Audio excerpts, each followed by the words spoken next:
Rider Henshin. Kalau anda merupakan seorang peminat Kamen Rider, ini adalah exhibition ataupun pameran yang wajib anda pergi. Hari ini saya bawa satu family saya pergi ke pameran The Kamen Rider 50 Years Exhibition yang diadakan di Fahrenheit 88. Mall ni terletak betul-betul depan Pavilion Bukit Bintang. Dekat sini mereka mempamerkan kesemua Kamen Rider daripada era Showa yang pertama iaitu Ichigo sehingga Kamen Rider yang terkini iaitu Kamen Rider Garf. Bagi yang sertai pameran ini, anda akan dapat satu postcard kosong untuk kumpul chop bagi melengkapkan satu ilustrasi Kamen Rider. Dan bila masuk tu, kita dapat tengok ilustrasi komik asal manga Kamen Rider. Ini adalah manga yang dikeluarkan di Jepun. Inilah permulaan bagi dunia Kamen Rider. Bukan senang dapat tengok ilustrasi ni depan mata. Selalunya dapat tengok dekat Google sahaja ataupun gambar-gambar yang orang share. Jadi sebagai peminat Kamen Rider, saya memang sangat-sangat teruja untuk melihat ilustrasi ni di depan mata saya sendiri. Okey, lepas tu kita akan pergi ke checkpoint pertama untuk kumpul chop. Ada chop warna biru.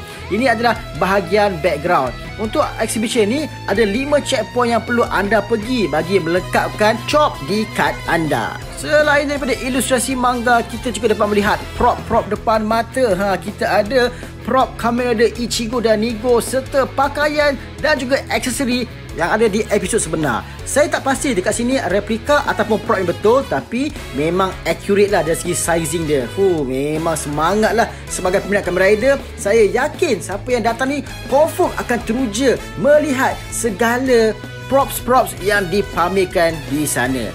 Ni baju Kamen Rider Amazon pun ada dengan tali pinggang dia. Ini pula baju Kamen Rider Stronger. Ini partner kepada Kamen Rider Stronger. Sama juga ini pun daripada siri Kamen Rider Stronger. Ini adalah glove yang dipakai oleh Kamen Rider Super One, angkasawan tu. Diikuti dengan ini adalah aksesori atau senjata Kamen Rider Zekross. Selepas mendapat chop kedua, saya terus lagi ke ruangan pameran. Ini semua Kamen Rider era Showa yang lengkap daripada Ichigo sehingga Kamen Rider J. Memang komplit.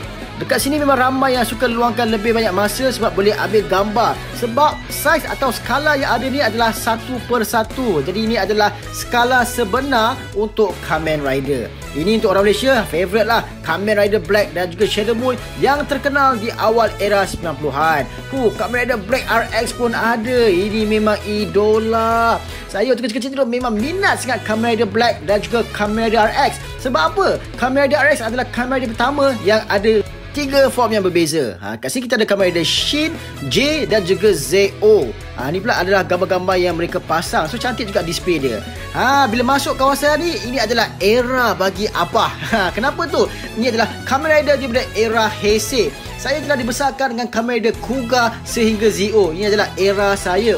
Saya mula tengok Kamen Rider Kuga pada tahun 2000 dan memang terus follow lah daripada tahun tersebut sehinggalah sekarang.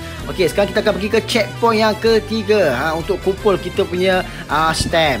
Untuk bahagian stamp ini saya serahkan pada Mami selaku pakar chop-chop. Okey, untuk chop yang ketiga, kita akan dapatlah warna hijau pada kita punya postcard tu. Okey, seterusnya kita jalan lagi, kita akan dapat Kamen Rider Double, kita akan dapat Kamen Rider Oz dan seterusnya. Ni masih lagi di era Heisei. Ini adalah era Heisei selepas Kamen Rider Decade. Selain itu, siapa yang jual pameran ni, korang juga akan dapat satu kad percuma macam saya tunjuk tadi.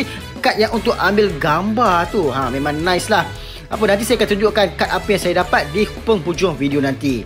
Baiklah, sekarang kita akan beralih ke chop nombor 4. Kita dah semakin menghampiri untuk melengkapkan kita punya rekaan postcard. Kita ada 5 chop ada satu lagi chop untuk kita completekan design ni. Okey, seterusnya kita ada Kamen Rider Zero One. Ini kita dah masuk ke era Reiwa. Ada Zero One sehingga Kamen Rider Gotchat. Dia punya skala 1/1 tu ada sampai Kamen Rider Gotchat. Lawa weh Zero One ni bila tengok dekat-dekat. Okey, ini adalah chop yang terakhir. Chop yang terakhir untuk melengkapkan kita punya design Kamen Rider.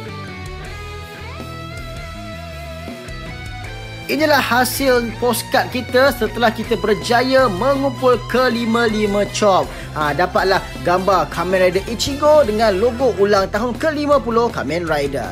Di penghujung pameran tu, kita disajikan dengan pameran Belt DX Kamen Rider Kuga sehingga Kamen Rider Garf. Wah, memang nice display macam ni. Saya rasa semua peminat Kamen Rider ni memang teringin sangat nak buat display macam ni kat rumah. Mungkin satu hari nanti saya pun boleh ada display yang macam ni. Kalau kita betul-betul tengok setiap display yang ada, anda boleh luangkan masa dalam 1 jam jugalah dalam exhibition ini. Di penghujung ruangan pameran, kita juga ada ruangan untuk menampalkan mesej-mesej positif. Jadi ini adalah di antara mesej-mesej yang telah ditinggalkan oleh peminat Kamen Rider yang dah hadir ke pameran ini. Jadi of course, saya dan juga anak-anak tidak melepaskan peluang untuk turut menulis ataupun melukis. Nak lekat juga dekat dinding tu. Untuk saya letaklah SM was here. Kita tampal kat dinding ni sebagai kenang-kenangan. Tadaan, settle. So, balik saja sampai rumah. Saya nak simpan elok-elok postcard ni. Jadi, apa saya buat? Saya letakkan postcard ini di dalam satu frame gambar. Dengan cara itu, postcard ini pun akan terpelihara, tak mudah rosak dan dia akan cantik mata memandang. Saya gunakan frame IKEA untuk menyimpan postcard Kamen Rider Ichigo ulang tahun ke-50 ini. So, kita tutup dan siap untuk display. Memang terbaik.